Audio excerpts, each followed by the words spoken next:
ಬಾಹ್ಯಾಕಾಶ ಕ್ಷೇತ್ರದಲ್ಲಿ ಜಗತ್ತೇ ನಿಬ್ಬೆರಗಾಗುವ ಸಾಧನೆ ಮಾಡಿದೆ ಭಾರತ. ಅಂತರಿಕ್ಷದಲ್ಲೇ ಸ್ಯಾಟಲೈಟ್ ಹೊಡೆದುರುಳಿಸುವ ಮೂಲಕ ಜಗತ್ತಿನ 4ನೇ ಶಕ್ತಿಯಾಗಿ ಭಾರತ ಹೊರಹೊಮ್ಮಿದೆ.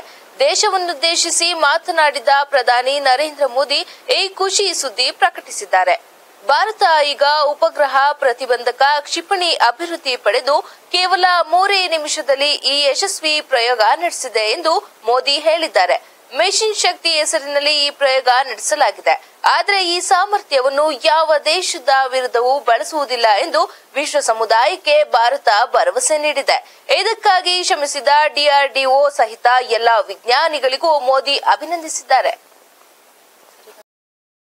ಪಾಕಿಸ್ತಾನದಲ್ಲಿ ಮತ್ತೋರ್ವ ಹಿಂದೂ ಬಾಲಕಿಯನ್ನು ಅಪಹರಣ ಮಾಡಲಾಗಿದೆ. ಬಲವಂತವಾಗಿ ಮತಾಂತರ ಮಾಡುವ ಶಂಕೆ ಮೂಡಿದೆ.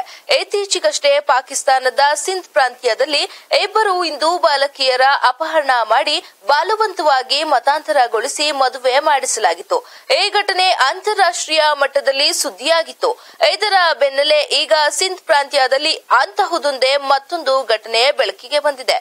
ಅಪಹೃತ ಬಾಲಕಿಯ ತಂದೆ ಬದಿನ್ ಜಿಲ್ಲಾ ಪೊಲೀಸ್ ವರಿಷ್ಠಾಧಿಕಾರಿಗೆ ದೂರು ದಾಖಲಿಸಿದ್ದಾರೆ. ಗೋವಾದಲ್ಲಿ ರಾತ್ರೋರಾತ್ರಿ ದಿಢೀರ್ ರಾಜಕೀಯ ಬೆಳವಣಿಗೆ ನಡೆದಿದೆ. ಬಿಜೆಪಿಯ ಮೈತ್ರಿ ಪಕ್ಷ ಎಂಜಿಪಿಯ 2 ಶಾಸಕರು ಬಿಜೆಪಿಗೆ ಸೇರ್ಪಡೆಯಾಗಿದ್ದಾರೆ. ಅಲ್ಲದೆ ಮೈತ್ರಿ ಪಕ್ಷ ಎಂಜಿಪಿ ಬಿಜೆಪಿಯೊಂದಿಗೆ ವಿಲೀನವಾಗಿದೆ. ಆ ಮೂಲಕ ಗೋವಾದಲ್ಲಿ ಬಿಜೆಪಿ ಶಾಸಕರ ಸಂಖ್ಯೆ 14ಕ್ಕೆ ಏರಿಕೆಯಾಗಿದ್ದು, ನೂತನ ಸಿಎಂ ಪ್ರಮೋದ್ ಸಾವಂತ್ರ ಕೈ ಮತ್ತಷ್ಟು ಬಲಗೊಂಡಿದೆ. ತೇಜಸ್ವಿನಿ ಅನಂತಕುಮಾರ್ ಅವರಿಗೆ ಟಿಕೆಟ್ ಕೈ ತಪ್ಪಿರೋದು ಹೌದು. ಆದರೆ ಬಿಜೆಪಿಯಲ್ಲಿ ಯಾವುದೇ ಗೊಂದಲವಿಲ್ಲ ಎಂದು ಮಾಜಿ ಮುಖ್ಯಮಂತ್ರಿ ಬಿಜೆಪಿಯ ರಾಜ್ಯಾಧ್ಯಕ್ಷ ಬಿಎಸ್ ಯಡಿಯೂರಪ್ಪ ಸ್ಪಷ್ಟಪಡಿಸಿದ್ದಾರೆ. ದೆಹಲಿಯಲ್ಲಿ ಹೈಕಮಾಂಡ್ ಟಿಕೆಟ್ ಫೈನಲ್ ಮಾಡಿದ್ದು ಅವರ ತೀರ್ಮಾನವೇ ಅಂತಿಮ ಅಂತ ಹೇಳಿದ್ರು. ಧಾರವಾಡ ಲೋಕಸಭಾ ಚುನಾವಣೆ ಹಿನ್ನೆಲೆ ರಾಜಕೀಯ ಚಟುವಟಿಕೆ ಗರಿಗೆದರಿದೆ. ಧಾರವಾಡದಲ್ಲಿ ಕೈ ಟಿಕೆಟ್ಗಾಗಿ ಹಗ್ಗಜಗ್ಗಾಟ ಮುಂದುವರೆದಿದೆ. ವಿನಯ್ ಕುಲಕರ್ಣಿಗೆ ಟಿಕೆಟ್ ನೀಡಲು ಸಿದ್ದರಾಮಯ್ಯ ಸೇರಿದಂತೆ ಹಲವಾರು ನಾಯಕರು ಪಟ್ಟು ಹಿಡಿದಿದ್ದಾರೆ.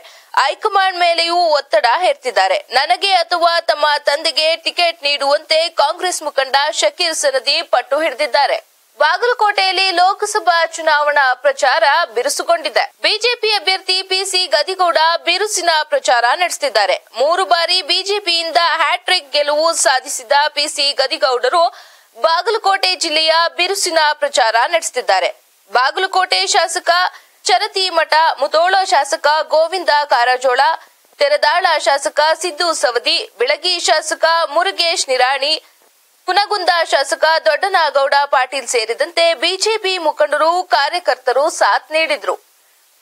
ಅಭಿನಯ ಚಕ್ರವರ್ತಿ ಕಿಚ್ಚ ಸುದೀಪ್ಗೆ ಚಿಕ್ಕಮಗಳೂರು ಜೆಎಂಎಫ್ಸಿ ನ್ಯಾಯಾಲಯ ಸಮನ್ಸ್ ಜಾರಿ ಮಾಡಿದೆ. ದೀಪಿಕ್ ಮಯೂರ್ ಸುದೀಪ್ ವಿರುದ್ಧ ದೂರು ನೀಡಿದ ಹಿನ್ನೆಲೆಯಲ್ಲಿ ವಿಚಾರಣೆಗೆ ಹಾಜರಾಗುವಂತೆ ಸಮನ್ಸ್ ಜಾರಿ ಮಾಡಿದೆ. ಕಿಚ್ಚ ಸುದೀಪ್ ಖಾಸಗಿ ವಾಹಿನಿಯಲ್ಲಿ ವಾರಸ್ದಾರ ಧಾರಾವಾಹಿಯನ್ನು ನಿರ್ಮಾಣ ಮಾಡಿದ್ರು. ಧಾರಾವಾಹಿಯ ಶೂಟಿಂಗ್ ಆಗಿ ಸುದೀಪ್ ದೀಪಕ್ ಅವರ ಮನೆ ಹಾಗೂ ತೋಟವನ್ನು ಬಾಡಿಗೆಗೆ ಪಡ್ಕೊಂಡಿದ್ರು. ಬಾಡಿಗೆ ಹಣ ನೀಡದೆ ತೋಟ ನಾಶ ಮಾಡಿದ್ದಾರೆ ಎಂದು ಸುದೀಪ್ ವಿರುದ್ಧ ದೀಪಕ್ ದೂರು ದಾಖಲಿಸಿದ್ರು. ಸುದೀಪ್ ಮಂಗಳವಾರ ಕೋರ್ಟ್ಗೆ ಹಾಜರಾಗಬೇಕಿತ್ತು. ಆದರೆ ಅವರು ಹಾಜರಾಗದ ಹಿನ್ನೆಲೆಯಲ್ಲಿ ನ್ಯಾಯಾಲಯ ಸಮನ್ಸ್ ಜಾರಿ ಮಾಡಿದೆ. ನೆಲಮಂಗಲದಲ್ಲಿ ಸರಗಳ್ಳತನ ಮತ್ತು ದರೋಡೆ ಮಾಡುತ್ತಿದ್ದ ಆರೋಪಿಗಳ ಮೇಲೆ ಪೊಲೀಸರ ಫೈರಿಂಗ್. ಸೋಲದೇವನಹಳ್ಳಿ ಇನ್ಸ್ಪೆಕ್ಟರ್ ವೆಂಕಟಗೌಡ ಆರೋಪಿಗಳಾದ ಚಂದ್ರಶೇಖರ್ ಅಲಿಯಾಸ್ ಚೆನ್ನು, ದೇವರಾಜ್ ಅಲಿಯಾಸ್ ದೇವ್ನ ಮೇಲೆ ಫೈರಿಂಗ್ ನಡೆಸಿದ್ದಾರೆ. ಆರೋಪಿಗಳನ್ನ ಹಿಡಿಯಲು ಪೊಲೀಸರು ಆಚಾರ್ಯ ಕಾಲೇಜ್ ಬಳಿ ತೆರಳಿದ್ರು. ಈ ವೇಳೆ ಆರೋಪಿಗಳಿಗೆ ಶರಣಾಗುವಂತೆ ಕೂಡ ಸೂಚಿಸಿದ್ದಾರೆ. ಆರೋಪಿ ಚಂದ್ರಶೇಖರ್ ಪಿಎಸ್ಐ ವಸಂತ್ ಮೇಲೆ ಚಾಕುವಿನಿಂದ ದಾಳಿ ಮಾಡಿದ್ದಾನೆ.